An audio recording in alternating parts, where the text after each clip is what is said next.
തെരഞ്ഞെടുപ്പ് പ്രചാരണം ശക്തമായ ഡൽഹിയിൽ രാഷ്ട്രീയ വാക്പോരിനൊപ്പം സമൂഹ മാധ്യമങ്ങൾ വഴിയുള്ള പോസ്റ്റർ പ്രചാരണവും സജീവമാക്കുകയാണ് ബിജെപിയും എഎപിയും. സിനിമാ പോസ്റ്ററുകളിലെ നായക പ്രതിനായക വേഷങ്ങൾ ഉപയോഗിച്ചാണ് ഇരുപക്ഷത്തെയും നേതാക്കളുടെ പോസ്റ്ററുകൾ. ബിജെപി ഒരു പോസ്റ്റർ ഇട്ടാൽ മറുപടിയായി എഎപി പോസ്റ്റർ എന്ന ലൈനിലാണ് ഡൽഹി വോട്ട് പോരാട്ടം നടക്കുന്നത്.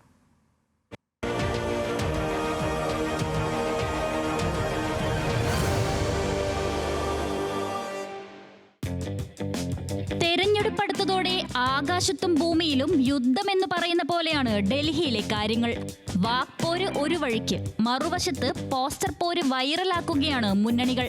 ബ്ലോക്ക് ബസ്റ്റർ സിനിമകളുടെയും വെബ് സീരീസുകളുടെയും പോസ്റ്ററുകളും ട്രെയിലറുകളുമൊക്കെയായി ബിജെപിയും എഎപിയും സൈബർ ഹാൻഡിലുകളിൽ കളം നിറഞ്ഞു.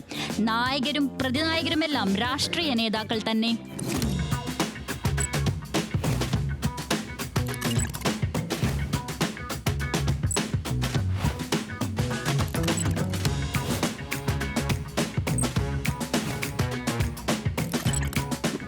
പുഷ്പ സിനിമ പോസ്റ്ററിൽ കെജ്രിവാളിനെ നായകനാക്കിയാണ് ഇലക്ഷൻ സൈബർ യുദ്ധത്തിന്റെ സീസൺ തുടങ്ങിയത്.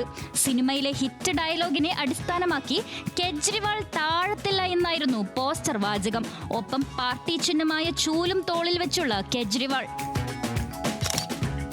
ഇതിനു മറുപടിയായി ബിജെപിയുടെ പുഷ്പ പോസ്റ്റർ എത്തി. ഡൽഹി അധ്യക്ഷൻ വീരേന്ദ്ര സച്ദേവയെ സിംഹാസനത്തിലിരുത്തിയുള്ള ഡിസൈൻ. അഴിമതിക്കാരെ അവസാനിപ്പിക്കുമെന്നായിരുന്നു പോസ്റ്റർ വാചകങ്ങൾ. എഎപി ഹാൻഡിലിൽ കെജ്രിവാൾ ഗോട്ടായി എത്തുമ്പോൾ പക്ഷേ സ്കാം 2024 പോസ്റ്ററായാണ് ബിജെപി പേജിൽ കെജ്രിവാൾ പ്രത്യക്ഷപ്പെട്ടത്.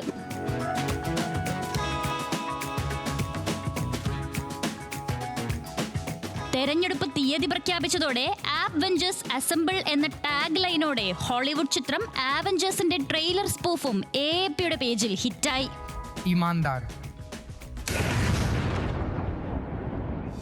ഡൽഹിയിൽ സാധാരണക്കാരനെ പോലെ അഭിനയിച്ച് ശീഷ് മഹൽ പണിതുയർത്തിയെന്ന ബിജെപിയുടെ ആരോപണത്തിനുമുണ്ട് എഎപിക്ക് മറുപടി. ബിജെപിയുടെ പേജിൽ ആപ്ഫ്ലിക്സിന്റെ മൊഹല്ല ക്ലിനിക് സ്കാം എന്ന പോസ്റ്ററിൽ കെജ്രിവാൾ വില്ലനാകുമ്പോൾ മറുവശത്ത് ലാപത ദുൽഹയായാണ് അമിത്ഷായെ അവതരിപ്പിച്ചിരിക്കുന്നത്. വരനെ കണ്ടെത്തുന്നവർക്ക് മോദി 15 ലക്ഷം രൂപ പാരിതോഷികം നൽകുമെന്ന അടിക്കുറിപ്പും. ബിജെപിയുടെ വോട്ട് കൊള്ളയടിക്കാൻ തഗ്ഗുകൾ ഇറങ്ങിയെന്ന എഎപി പോസ്റ്ററിന് ആപ്ഡ ജാനി ദുഷ്മൻ പോസ്റ്ററുകളിലൂടെയാണ് ബിജെപിയുടെ മറുപടി.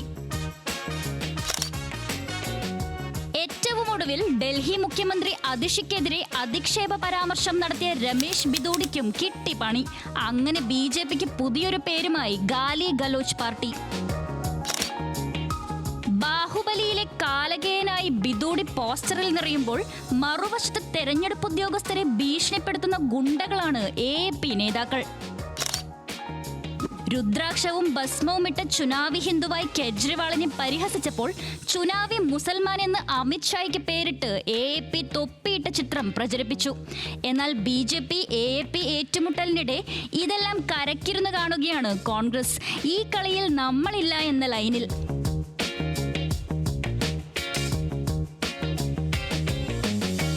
National desk news Malayalam.